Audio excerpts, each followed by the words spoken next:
Hello friends, box ఆఫీస్గా Raja Saab మరికొన్ని గంటల్లో మన ముందుకైతే రాబోతున్నాడు భయ్య.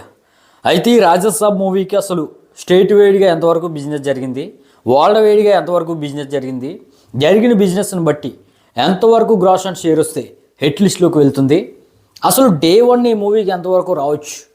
ఇక డీటెయిల్స్లోకి వెళ్ళిపోతే ఈ మూవీకి నైజాంలో దాదాపుగా 48 కోట్ల వరకు బిజినెస్ అనేది జరిగింది. అంటే 48 కోట్లు నైజాంలో బిజినెస్ జరిగిందంటే భయ్య, నైజాంలో బ్రేక్ ఏమైనా అవ్వాలంటే ఒక 49 కోట్ల వరకు షేరు రాబట్టగలిగితే చాలు భయ్య, హిట్ అయిపోద్ది. అంటే నైజాంలో ఒక 50 కోట్లు వచ్చిందంటే ఈ మూవీ బ్లాక్ బస్టర్ అయిపోద్ది అనమాట. ఇది రెబల్ స్టార్ ప్రభాస్కి చిన్న నెంబర్ అని చెప్పవచ్చు. రెబల్ స్టార్ ప్రభాస్ సలారు, కల్కి ఇటువంటి సినిమాలతో 100 కోట్ల మార్కెట్ వచ్చేసాడు నైజాంలో.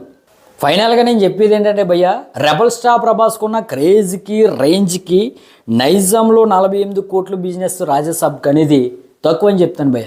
ఈజీగా యావరేజ్ స్టాక్ వచ్చినా సరే ఈ మూవీ బ్రేక్ ఈవెన్ చేస్తుంది నైజాంలో. ఇంకా సీడెడ్ విషయానికి వస్తే 22 కోట్ల వరకు బిజినెస్ జరిగింది.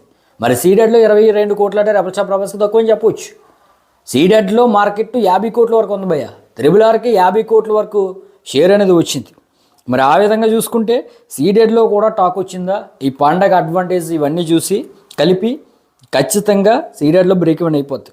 ఇక ఉత్తరాంధ్రలో 15 కోట్ల వరకు బిజినెస్ జరిగింది. మరి ఉత్తరాంధ్రలో సంక్రాంతి ఎఫెక్టు, పండగ ఎఫెక్టు, పండగ సంబరాలు ఏ విధంగా ఉంటాయో మీ అందరికీ తెలుసు. కాబట్టి 15 కోట్లు అనేది ఉత్తరాంధ్రలో చిన్న నెంబర్ అని చెప్పవచ్చు రెబల్ స్టార్ ప్రభాస్కున్న రేంజ్కి క్రేంజ్కి. మరి ఈ విధంగా ఉత్తరాంధ్రలో కూడా ఈజీగా బ్రేక్ ఈవెన్ అయిపోతుంది భయ్య ఈ మూవీ. ఇక ఈస్ట్లో 10.5 కోట్ల వరకు బిజినెస్ జరుపుకుంది, వెస్ట్లో 16 కోట్ల వరకు బిజినెస్ జరుపుకుంది భయ్య. ఇక్కడ చిన్న టెస్ట్ భయ్య, ఎక్కువగా ఈస్ట్లో ఎక్కువ బిజినెస్ జరుగుతుంది, వెస్ట్లో తక్కువ బిజినెస్ జరుగుతుంది ఏ సినిమాకైనా. కానీ రెబల్ స్టార్ ప్రభాస్కి భీమవరంలో విపరీతంగా ఫ్యాన్ బేస్ ఉంది. అదేవిధంగా ఇది సంక్రాంతి పండగ సంబరాలతో వస్తుంది కాబట్టి ఈ రాజసభ వెస్ట్లో 16 కోట్ల వరకు బిజినెస్ జరిగింది భయ్య. కొంచెం ఎక్కువైనప్పటికీ ఈస్ట్తో పోలిస్తే మరి టాక్ వచ్చిందా ఈజీగా బ్రేక్ ఈవెన్ అయిపోద్ది. ఇక గుంటూరులో 9.5 కోట్ల వరకు బిజినెస్ జరిగింది, కృష్ణాలో 16 కోట్ల వరకు బిజినెస్ జరిగింది. కృష్ణాలో కూడా కొంచెం ఎక్కువ బిజినెస్ జరిగింది భయ్య. ఇక నెల్లూరులో 4.2 కోట్ల వరకు బిజినెస్ అనేది జరిగింది భయ్య. మరి ఈ విధంగా ఏపీ అండ్ తెలంగాణలో దాదాపుగా 126 కోట్ల వరకు బిజినెస్ అనేది జరుపుకుంది. అంటే 126 కోట్ల బిజినెస్ జరిగింది కాబట్టి ఏపీ అండ్ తెలంగాణలో హిట్ అనిపించుకోవాలంటే దాదాపుగా 128 కోట్ల వరకు షేర్ అనేది రాబట్టాల్సి ఉంది భయ్య. అంటే ఒక 240 కోట్ల వరకు గ్రాస్ అనేది రాబట్టాల్సి ఉంది. మరి 240 కోట్లు అనేది నార్మల్గా పెద్ద నెంబర్ కింద కనిపించిన రెబల్ స్టార్ ప్రభాస్కి ఇది చిన్న నెంబరే భయ్య. కల్కితోటే 300 కోట్ల పైన గ్రాస్ పెట్టేశాడు సైన్స్ ఫిక్షన్ వంటి సినిమాతో. సలార్తో కూడా 300 కోట్ల వరకు గ్రాస్ పెట్టేశాడు. ఇంకా బాహుబలి అయితే 400 కోట్ల మార్కు దాటేసి ఇండస్ట్రీ హిట్ కొట్టేశాడు.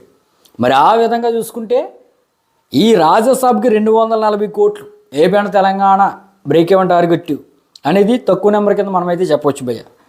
అయితే డైరెక్టర్ మారుతి చిన్న director, first pan India cinema అవటం వల్ల, పండగకి అనేక సినిమాలు రావటం వల్ల బిజినెస్ కొంచెం తక్కువ జరిగిందని చెప్పవచ్చు భయ్య.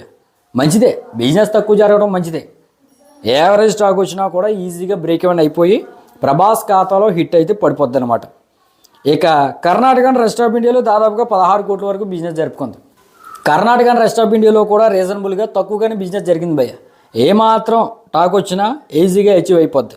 ఇక హిందీలో 35 కోట్ల వరకు బిజినెస్ అయితే ఈ మూవీకి జరిగింది భయ్య. మరి హిందీలో 35 కోట్ల బిజినెస్ అంటే రెబల్ స్టార్ ప్రభాస్కి తక్కువ అని చెప్పవచ్చు. ఎప్పటికే 500 కోట్ల పైన నెట్ కలెక్షన్స్ రాబట్టిన సినిమాలు రెబల్ స్టార్ ప్రభాస్కి ఉన్నాయి. కాబట్టి హిందీలో కూడా రీజనబుల్గానే బిజినెస్ అయితే జరుపుకుంది భయ్య. ఇక ఓవర్సీస్లో 30 కోట్ల వరకు బిజినెస్ అనేది జరిగింది. మరి ఈ విధంగా వరల్డ్ వైడ్గా 207 కోట్ల వరకు బిజినెస్ అయితే ఈ మూవీ అయితే జరుపుకుంది భయ్య. అంటే వరల్డ్ వైడ్గా బ్రేక్ ఈవెన్ అవ్వాలంటే ఈ మూవీకి 209 కోట్ల వరకు షేరు, 400 కోట్ల వరకు గ్రాసు రావాలి భయ్య. అంటే రాజసభ హిట్ అవ్వాలంటే 209 కోట్ల షేరు, 400 కోట్ల గ్రాస్ వస్తే చాలన్నమాట. ఒక 500 కోట్లు వచ్చిందా బ్లాక్ బస్టర్ అయిపోతుంది భయ్య, ఆల్ టైమ్ బ్లాక్ బస్టర్ అయిపోద్ది జరిగిన బిజినెస్ని బట్టి. ఇక డే వన్ అసలు ఈ మూవీకి ఎంతవరకు రావచ్చు అంటే ఎప్పటి వరకు ఉన్న ట్రెండ్ని బట్టి అయితే 150 కోట్ల వరకు రావచ్చు అన్నారు భయ్య. మరి రెబల్ స్టార్ ప్రభాస్ రేంజ్కి 190 కోట్లు 200 కోట్లు కొట్టిన సినిమాలు ఉన్నాయి. కానీ Maruthi director first pan India అవటం వల్ల ఈ మూవీకి అయితే 150 కోట్ల వరకు రావచ్చు అని అంటున్నారు. మరి మీ ఉద్దేశం ప్రకారం అసలు ఈ మూవీకి డే వన్ ఎంత రావచ్చు, లాంగ్ రన్లో ఎంత రావచ్చు అనేది కింద కామెంట్ అయితే చేయండి భయ్య. మరిన్ని అప్డేట్స్ వచ్చిన తర్వాత మీకైతే అప్డేట్ చేస్తాను. అవి మిస్ అవ్వకూడదంటే మాత్రం మన ఛానల్ వెంటనే లైక్ చేసుకుని సబ్స్క్రైబ్ చేయండి భయ్య.